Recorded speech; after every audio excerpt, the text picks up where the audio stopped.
la meilleure façon pour eux de supprimer du personnel, c'est en les épuisant.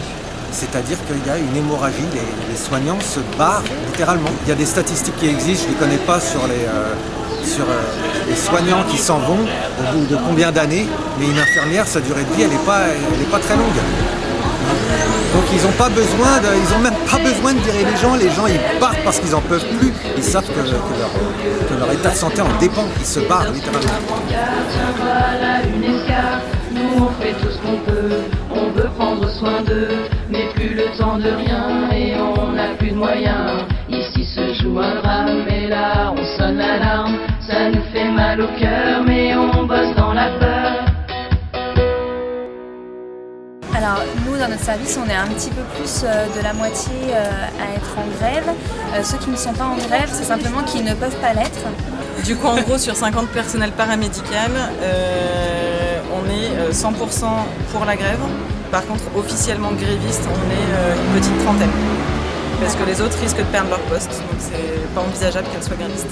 Alors nous super cap. Tout simplement parce qu'on travaille en pédiatrie. Donc on a une conscience professionnelle aussi. Le but du jeu c'est de ne pas faire peur à nos petits patients qui peuvent avoir de quelques mois à quelques dizaines d'années. C'est pas parce qu'on est en grève que les patients doivent en pâtir. Et on s'est dit que c'était un bon moyen de faire passer le message. Et effectivement les enfants et leurs parents sont reconnaissants de ce geste-là, aiment beaucoup nos caps et nous soutiennent aussi par ce biais-là. Et puis c'est aussi une façon de leur dire que tout ne dépend pas de nous. C'est-à-dire qu'on peut être super motivé et plein d'enthousiasme et donner le maximum pour eux. Quand il n'y a pas de moyens et qu'il y a trop de patients, on n'a pas de super pouvoir en fait. Et on ne peut pas y arriver. Débloquer des crédits, ne fermez plus les lits, conservez tous nos postes, assurez-nous des stocks. Dans le couloir des urgences, tellement on a de brancards, défaut de surveillance, pour ce mort c'est trop tard. Je suis aide-soignant depuis 12 ans aux urgences. C'est parti d'une agression aux urgences de Saint-Antoine, où trois soignantes se sont fait littéralement boxer par un patient. Ces trois soignantes ont dû aller en Uber, n'ont même pas été accompagnées, ont dû aller en Uber porter plainte au commissariat. Et on leur a même dit que l'hôpital n'allait pas porter plainte parce qu'il n'y avait pas de destruction de matériel. Donc moi ce que j'en retiens c'est que le matériel aujourd'hui a plus d'importance que les soignants. On n'avait pas connu d'agression physique très récemment, même si ça existe dans tous les services d'urgence de France.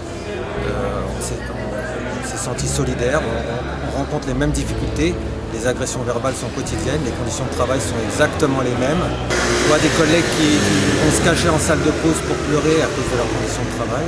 Il y a un turnover qui est absolument immense aux urgences. On prend maintenant les soignants à la sortie de l'école, d'infirmières par exemple, et on les presse comme des citrons pendant 1 ou 2 ans, et après elles partent parce qu'elles n'en peuvent plus. Elles sont dégoûtées, elles s'investissent à 200%, il n'y a aucune reconnaissance, et voilà. Moi je veux arrêter ce cercle vicieux de turnover, et je veux qu'on travaille dans de meilleures conditions, je veux qu'on accueille la communauté dans de meilleures conditions. Voilà. C'est un problème de recrutement derrière et d'ouverture de poste, tout simplement, de création de poste. Parce que des infirmières, il y en a sur le marché. Hein. Il y en a beaucoup qui voudraient bien travailler d'ailleurs aux urgences pédiatriques. Après, il faut juste prendre le temps de les former. Et pour ça, c'est de l'argent en fait. Parce qu'une infirmière qui est en formation, c'est une infirmière qui n'est pas en train de travailler. Mais du coup, c'est une infirmière qui sera beaucoup plus compétente après et qui ne mettra pas en danger la vie des enfants, entre autres. Mais c'est surtout une question de recrutement, mais il faut de l'argent pour recruter des postes. Je suis infirmier aux urgences de l'hôpital de Valence dans la Drôme, et donc ça fait 9 ans que je suis dans ce service. Et la situation était similaire à bien d'autres services d'urgence, mais un plan de retour à l'équilibre a été décidé par le nouveau directeur en septembre pour une mise en application au mois de mai de cette année, avec notamment la suppression de lits d'hospitalisation, ce qui avait pour effet, pour les urgences en tout cas, la suppression de lits d'aval d'hospitalisation. On parle de 30 lits, ce qui permet à la direction de supprimer du personnel, avec un redéploiement du personnel. Moi, ça fait 9 ans que je suis à l'hôpital de Valence. C'est une structure qui a été conçue pour 90 passages jour. On est à 130, avec des gens qui sont dans les couloirs en attente de voir l'infirmier, en attente de voir le médecin. L'institution a validé ce fait que les gens attendent dans le couloir, parce qu'il a donné un nom. Il a donné un nom à ces couloirs. Donc il valide le fait que les gens attendent dans le couloir, devoir faire du soin dans les couloirs, ce qui est complètement aberrant. On ne fait pas du soin. Il avait été décidé la suppression du poste d'aide-soignante de nuit dans notre unité d'hospitalisation de courte durée, ce qui faisait 15 lits pour 2 infirmiers. Les revendications, donc, c'était le maintien de cette aide-soignante de nuit aux urgences, une infirmière logistique, puisqu'on a un temps de logisticien qui a été supprimé, qui a été balayé, du temps de brancardage de nuit, ce qui consomme beaucoup de temps agent la nuit entre minuit et 7h du matin, et puis des moyens supplémentaires en termes de draps, de couverture, de repas. Il y a un mouvement de grève qui a démarré donc, chez nous le 27 mars, qui a démarré en chanson, puisque voilà, c'est un mouvement qui quand même, il se passait quelque chose depuis quelques temps, donc une chanson a été écrite, qui a été envoyée via les réseaux sociaux et qui a un franc succès. Très rapidement, la direction a apporté des solutions, enfin des propositions. Alors en termes rapidement, drap, couverture, repas, ça a été très vite arrivé. Bon, c'était un problème, mais c'était le problème. Le temps logistique, la direction a botté en touche en disant à partir de maintenant, on ne fait plus les commandes, et ils ont refilé ça à la pharmacie. Donc en fait, ils ont redéployé notre demande sur un autre service, ce qui, eux, ont dit oui, on a des difficultés pour le faire. C'est problématique parce qu'il y a un clivage qui se crée au sein même de l'institution. Donc c'est pas là, ils n'ont pas répondu à notre attente. Et puis ils nous proposent des groupes de travail qu'on a refusé tant qu'on était en grève. Effectif constant et moyens constants, on ne voit pas du tout l'intérêt. Alors la problématique, c'est que le lien avec les autres services, c'est que ils comprennent bien que les urgences s'embolisent. Ils comprennent bien qu'il faut qu'ils prennent en charge le patient, mais eux ils ont leurs contraintes aussi. Ils nous expliquent que tout de suite maintenant ça ne va pas être possible. Il va falloir attendre quelques heures qu'ils fassent leur tour. Suite à ce plan de retour à l'équilibre que notre direction a fini par appeler contrat de développement, ça passe mieux normalement. Donc il y a un service de chirurgie qui a été fermé, donc il n'y a plus que 3 services de chirurgie. Il y a des suppressions de personnel, on enlève des lits, on supprime des services, on supprime des hôpitaux.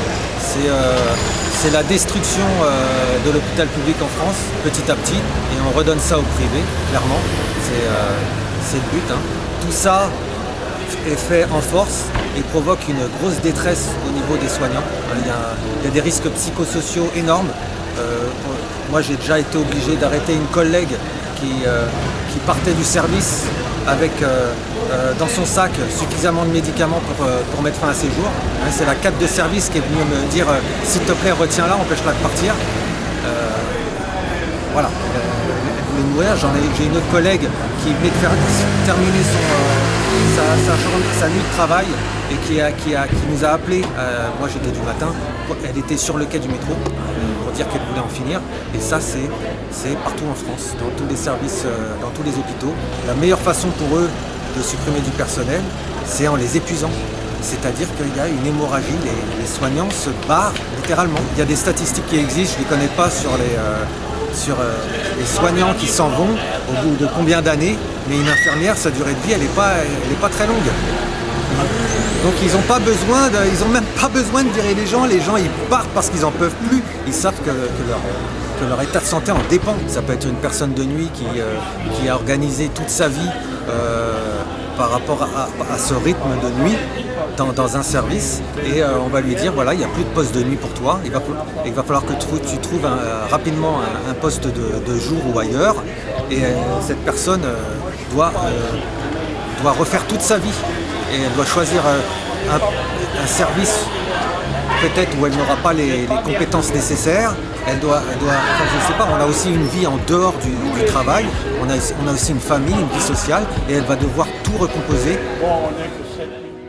Le soin, notre vocation, devenu des illusions. On ne sait plus quoi leur dire et c'est devenu de pire en pire. Si t'as envie de pisser, faut pas être pressé. Si t'as envie de manger, mieux vaut pas y penser. Les insultes, non, c'est du quotidien de la part des parents de nos patients qui ne comprennent pas pourquoi il y a un petit peu d'attente, voire beaucoup d'attente pour leurs enfants. Ils ne comprennent pas cette attente et du coup ils s'impatientent et ils deviennent violents. Du coup, s'il y en avait plus de personnel, plus de moyens, ils attendraient moins, il y aurait moins de violence aussi. On pourrait communiquer plus facilement, on pourrait passer dans la salle d'attente pour rassurer les parents, pour expliquer pourquoi est-ce que les enfants attendent autant. Parce que là, les parents qui sont les plus violents, c'est ceux qui attendent. Alors parfois, il y en a qui sont violents d'emblée, mais c'est ceux qui attendent aussi 4, 5, 6, 7, 8, 9, 10 heures aux urgences en attendant de voir un médecin. Et on peut comprendre d'être agacé, on ne peut pas en revanche comprendre de se faire insulter de tous les noms, voire d'avoir des menaces. Après, il faut entendre qu'on est aussi en effectif réduit pendant la grève, parce que du coup, tout le monde n'est pas réquisitionné, n'est pas assigné. Et donc, on ne peut pas faire le même travail où on est déjà à flux tendu lorsqu'on a encore moins d'infirmières. Donc il va y avoir plus de retard dans les soins, forcément. Les enfants qui sont les plus graves vont toujours être pris en charge parce que c'est une nécessité, mais les enfants les moins graves vont de fait forcément attendre un peu plus. On a des badges, je suis en grève mais je soigne. Et puis on s'écrit également sur la tenue des slogans pour exprimer notre souffrance et notre ras-le-bol au niveau des conditions de travail. Et puis on a aussi tous les services d'urgence ont refait la décoration avec plein de slogans. Alors, tout à l'heure j'ai entendu un terme de grève sparadrap. C'est-à-dire que voilà, les soignants jusqu'ici mettaient un sparadrap sur leur veste en disant en grève. Nous, ce qui a bien fonctionné, c'est à travers les réseaux sociaux, c'est la chanson, qui a vraiment eu un impact très fort. Après, on est allé sur le rond-point devant l'hôpital et on a distribué des tracts. Voilà, les gens s'arrêtaient, donc ça fait des bouchons assez conséquents. On a eu des actions coup de poing. Voilà, on a planté 30 tentes ou cartons symbolisant les 30 lits qui avaient disparu dans l'enceinte de l'hôpital. Et après, dans les urgences, après, ça a été du collage d'affiches en disant en grève et discuter avec les gens autant que possible. Après, on en reste avec la blouse, avec marqué en grève. Je suis en grève, mais je soigne. Parce que quand on est gréviste, on est assigné, donc on vient travailler. Et quand on vient travailler, on fait notre travail de façon complètement normale. C'est pas aux patients d'en pâtir. Donc quand on est assigné, on travaille. Et après, c'est de la médiatisation, c'est des banderoles, c'est des affiches, c'est des pétitions, une demande de soutien de la part des usagers et de la population générale. Et après, ça va être des actions, des pique-niques festifs, collectifs. C'est pas parce que nous, on est en difficulté qu'il faut qu'on fasse des actions violentes ou... Voilà, on choisit un autre moyen d'expression que de répondre à la violence par la violence, en fait. Un moratoire a été posé sur le poste d'aide-soignante de nuit. Donc on est jusqu'à fin décembre, ce poste d'aide-soignante est conservé. Mais avec toujours, ça ne reste qu'un moratoire, hein, donc toujours la possibilité qu'on nous dise à partir d'aujourd'hui, en fait, on va vous la supprimer quand même. Donc ça fait beaucoup de suppositions, rien de vraiment concret, donc il a été décidé de continuer le mouvement. Donc il y a ce collectif qui s'est monté sur Paris, Interurgence, auquel on s'est raccroché. C'était important pour nous, parce que les demandes sont institutionnelles, mais la direction n'apporte pas de réponse. L'agence régionale de santé qu'on a pu rencontrer sur Valence n'apporte pas de réponse en disant le directeur il a son budget et c'est lui qui le gère. Au niveau de nos revendications, on a décidé de demander des choses qui sont très réalistes et de cibler vraiment sur le manque d'effectifs. On a besoin de plus de personnel pour pouvoir assurer à la fois la sécurité et la qualité des soins, que ce soit, en fait c'est toute l'année. On souhaite aussi faire reconnaître le haut niveau de responsabilité qu'on a. On est très polyvalente, on fait de l'accueil, on fait à la fois de la chirurgie, on fait à la fois de la médecine, on fait du déchocage. Et ça c'est très peu reconnu en fait au niveau salarial. Une infirmière quand elle commence à l'hôpital elle gagne 1 400 € et au bout de 10 ans elle gagne 1 800 € net. Et donc on veut faire reconnaître ça, donc on demande 300 € de prime et c'est une information qui est relayée par le collectif Interurgence. La dernière revendication, c'est autour de la violence aux urgences. On a beaucoup banalisé la violence verbale parce qu'elle est tellement quotidienne qu'on est obligé de se protéger. Et on souhaite que ça cesse et de prendre des mesures, notamment un médiateur, par exemple aux urgences, pour que ça cesse. Donc pour rejoindre ce que peuvent revendiquer les Gilets jaunes, alors après c'est... En termes de salaire, c'est pareil, on a des revendications en termes de salaire aussi, c'est porté par le collectif. C'était pas une de nos préoccupations premières, c'était pas une revendication première, mais on les rejoint complètement où les urgences ont fait vraiment un travail spécifique et qu'on a besoin de cette reconnaissance. On a besoin de cette reconnaissance financière Un infirmier aujourd'hui, quand il rentre pour contractuel, c'est 1 480 € par mois. Voilà. Alors il fait des nuits, voilà, c'est 10 € la nuit, brut, pour 12 heures de travail. Donc voilà, il y a quand même des choses comme ça qu'il faut qu'on a de se cacher, voilà, on a nos revendications, c'est important qu'on travaille. On est là pour les patients, on est un service public, mais on demande aussi effectivement une reconnaissance et notamment au travers du salaire. On voulait vraiment que ça soit notre mouvement, en sachant que le mouvement il est vraiment parti hors organisation syndicale. C'est ce qu'il faut comprendre. Les organisations syndicales sont venues en soutien parce que voilà, c'est toujours des problèmes législatifs où il faut faire il faut déposer un préavis de grève, il y a tout un cadre et ça appartient aux organisations syndicales. On a écrit aux députés, aux sénateurs. Un député du Nord s'est déplacé à Valence, a fait un courrier à Madame Buzyn, mais on n'a aucune réponse du ministère. Et donc là, le collectif propose de se regrouper et de faire vraiment un mouvement national. Ce qui, voilà, si on arrive à se montrer fort, voilà, on a espoir de quand même de se faire entendre auprès du ministère, parce que tout part de là. L'idée, c'est quand même d'en parler directement avec le ministère et de négocier avec le ministère pour améliorer les services d'urgence, pour améliorer les conditions de travail et les conditions d'accueil aux services d'urgence. Après, pour l'instant, on ne nous a pas ouvert la porte. On est allé la voir plusieurs fois, la ministre. On n'avait soi-disant pas pris rendez-vous, donc elle ne nous a pas reçus. Certains pensent que maintenant, il va falloir, vu qu'on n'est pas entendu, il va falloir penser à des actions plus dures.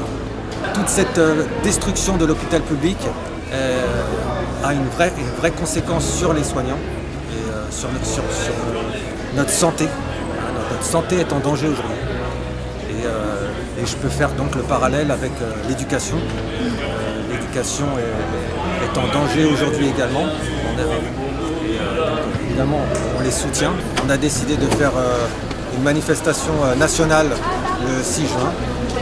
On a également décidé de créer une association pour pouvoir plus facilement se réunir, pour pouvoir plus facilement alerter sur les difficultés qu'on va pouvoir rencontrer dans tous les services d'urgence de France et pour pouvoir mieux se défendre. On est dans un hôpital public, donc service public, on accueille tout le monde, quelle que soit son origine, ses ressources, etc. Et on demande du personnel pour continuer à pouvoir avoir ces valeurs-là de service public ouvert à tous et pour tous. Il y a une situation où c'était un mot de trop et ça a fait la goutte d'eau qui a fait déborder le vase. Du coup on s'est dit mais d'où est-ce qu'on vient, où est-ce qu'on en est, où est-ce qu'on veut aller. Et on estime être un service de pointe. Et qu'est-ce qui nous permettrait de garder ce haut niveau de spécificité d'urgence pédiatrique. Et du coup on s'est dit il y a un mouvement national qui est en route. Il faut qu'on rejoigne ce mouvement, c'est hyper important. On n'est pas les seuls dans ce cas. Il faut qu'on rejoigne le mouvement pour que la France entière suive le mouvement et obtienne des choses pour nous, notre service, mais tous les services d'urgence de France. Un collectif interurgence qui s'est mis en place par la volonté de quelques-uns qui ont fait un gros travail et on ne pourra avoir de poids que si on est nombreux. Et j'invite tous les services d'urgence qui sont déjà en grève à poursuivre leur mouvement, à rejoindre cette interurgence et tous ceux qui ne sont pas en grève à s'interroger sur leurs conditions de travail et à se mettre en grève. Le problème des urgences, il n'est pas lié qu'à l'institution et qu'au bâtiment et qu'à la direction des urgences. On parle beaucoup de l'aval, c'est-à-dire que les gens rentrent aux urgences et il y a l'hospitalisation derrière. À un moment, il va falloir vraiment se pencher sur l'amont, c'est ce qui se passe avant. C'est-à-dire l'éducation des gens à la santé, pourquoi on vient aux urgences. Les urgences ne peuvent pas tout de suite. Et les gens qui engorgent les urgences, le risque, c'est que la personne qui est là pour un problème plus grave, en fait, ce soit détecté plus tôt. Pendant partout en France, les gens partent en vacances. On nous dit qu'aux urgences, on n'aura pas cette chance. On veut plus de matériel, à la théâtre bordel, des draps, des couvertures, des bouteilles d'oxygène et des médicaments en nombre suffisant, un peu plus qu'une salade à donner aux malades.